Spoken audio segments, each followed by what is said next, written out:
I'm trying to fix the passenger side mirror. How did I remove this cover? That's the funny thing. I'm gonna take it off, okay? But first, it's recommended to push this mirror forward. Yeah. Then place this mirror vertical, and from below you have two holes, one for a screw and the other one there is a cap. You remove the cap and you insert a flat screwdriver. I just took my friend the skewer and I'm gonna just lift the mirror a little bit. I don't know if you see there is a clip right here. So the idea is to maybe if I do this, yeah, well, from the side, you see it there. So the idea is to insert this clip, not like this, but from behind in this hole and push towards you like this. This will release the mechanism. This tab here, you see? Now, the condition of this thing is close to brutal. This screw needs to be replaced, everything needs to be cleaned, and here's our problem. I would like to see if I can remove this and clean it a little bit. Second, for removing the mirror itself, there are tabs on each of the four corners. Just pull them a little bit, not too much, because in this case the car is very old. And then, choop, you can take all of this actual mirror. Careful with the connectors and disconnect them too. So you have 1, 2, 3, 4, 5, 6, 7, 8 tabs and 2 connectors. Connections go like this: brown left, white right. We can proceed by removing this trim here, so you slide from here, and then there is another part here, and that's it. It comes out. There's a lot of dirt here, so let's give it a quick clean. Time to try to remove this one for the tab, and I think it could also keep this mechanism together. I couldn't do anything here, the screw is completely stuck. So I'll try to create a slot so I can remove it with a flathead screw, but I believe whatever keeps these two little motors in place and the housing is behind the motors. Let's try to address it from here, it looks more promising. It looks like, yes, we are getting somewhere. We got 3 screws in return, and they are all the same length. Now disconnect that connector and we have the motor. Connector out. It looks like this mechanism is just stuck. It falls here and here. Now it does. If I exactly, you see, you just need to clean a little bit, and that's it. I'm gonna try to clean and restore the whole thing first before I reassemble it. No, Jesus. And I managed. I need to replace this part that keeps the spring compressed in this shaft. And now I'm gonna remove this connector, and if you don't want to remove the pins, what I'm going to do is just open this spring a little bit on this side, and everything will be able to slide through this little hole, and yeah, everything is out. I still need to remove this part and this ring, so I'm gonna undo the connector, and we need to bear in mind the wires, how they go. So looking at this position, this way we have purple in the middle, purple and black and white and gray. Don't forget to mark where the washer was, so it was this height, so the compression on your spring is the right one. To remove the pins from the connector, just take something like this. These are tweezers, and then you insert it through the hole. You press downwards a little bit, and the connector should come out. This is the tab you need to press down.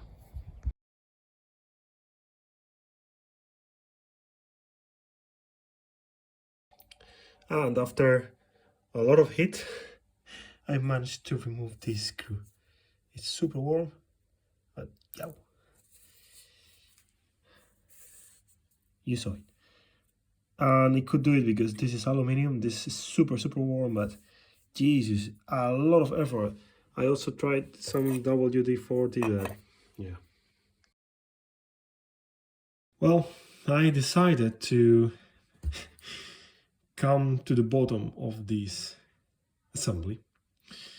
My aim was to check how much grease and what kind of grease, or if there is any grease needed for this little mechanism.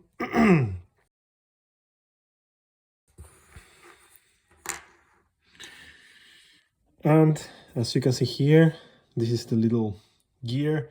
Is coupled with this spring to this DC motor, and then there is a rack. So I also wanted to check if the pinion here and the rack, they are in a good condition, which they are after 22 years. I'm impressed. I don't know what materials are they. It looks like POM, but just talking out loud. How did I got these two mechanisms apart? They are connected to both assemblies because of these little racks here. I also removed these sleeves, which is not really necessary.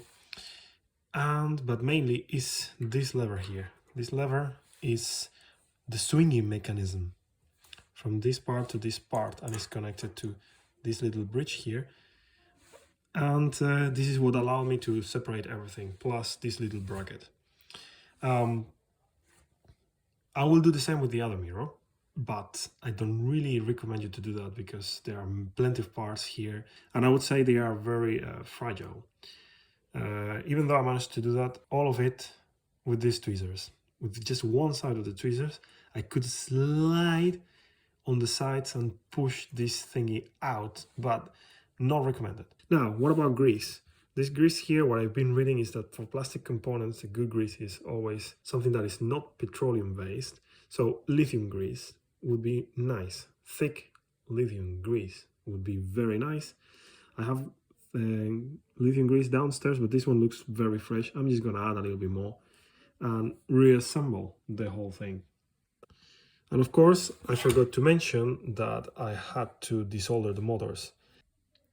Gears have been re-greased.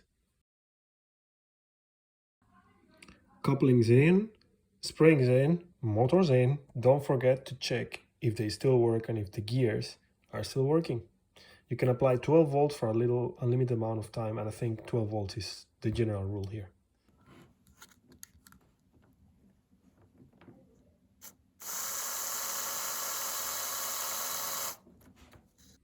Soldering done. Now again. Now check again. Racks in. Now support and racks, they need to go together because the rack needs to be inserted through this support and it needs to engage with the pinions. So good luck with this one. You can wiggle a little bit from the side with the motor in order to generate a gap and insert these two racks, and they need to be at the same height, I would say. Swinging support is in. How to fit this one in? Well, this is a circle, but it becomes an ellipse if you press quite a bit from the sides, and then you can press it. But be careful because you may break it. Outer ring in with swinging support and racks connected in these elbow joints here, and sleeves in.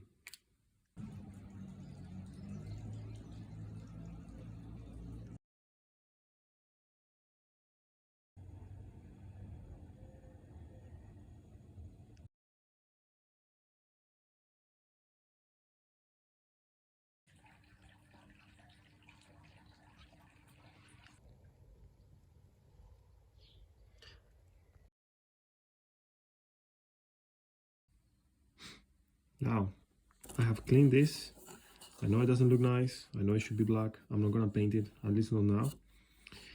But what I'm going to do is to place new connectors for the mirror because they were all broken. And I know it's not meant to, but I will use some grease here, just for protection and lubrication. New connectors in. Now you may wonder, why 3 wires here and 2 here? These 2 go to the actual mirror, to the mirror itself. You can see the connectors there, yeah? And I think it's for the heating function. But let me show you the car. But there is no heating function here. And I couldn't find it. So why the wires? Or maybe we need to change the connect. I don't know. Mainframe in. Now, how did I do this? Well, take a 17mm socket, at least. And yeah, you just slide the cable through, put it on top, and with your hands you can press a little bit and reach the right stiffness for the spring. You see?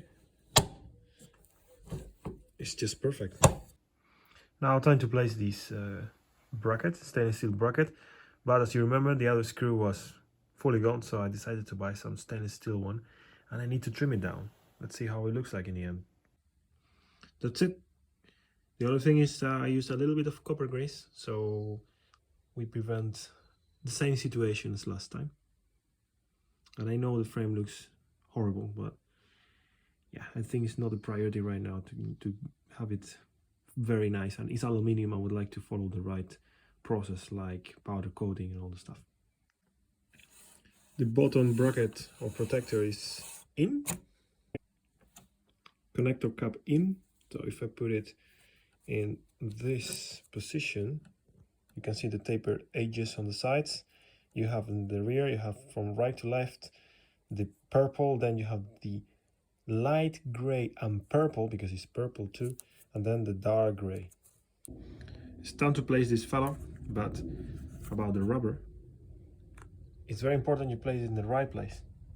So if you really need to ensure this, you can use a little bit of silicone grease. You can see everything is a bit shiny. Just a little bit and it should be just perfect. Motors in. Now the outer frame, this one here. Placement of the mirror and the connectors. Remember, this one here is the brown one, and this one downwards is the white one. A tiny screw just to secure the mirror right below here. It happens that I'm lucky. They are 3mm diameter as far as I'm concerned, and yeah, like 5mm thread. They are tapered because the plastic and the shape in the plastic suggests to use a tapered solution, but we're good. And the mirror cap is in. Beautiful. Better than before. Hey. Now the last of the things. Don't forget about the rubber insert that goes below. Like so. Now I think we should test the motors. I should have done it before, but I mean, it's not a pain in the ass anymore just to remove the mirror. I'm very happy with the results. We can also check if the motors are in a good condition or they are not stuck, because okay.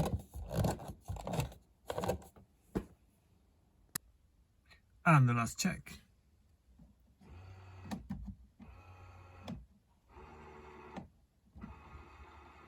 I think it's still better. Let's compare with the one I haven't done yet. Here it is.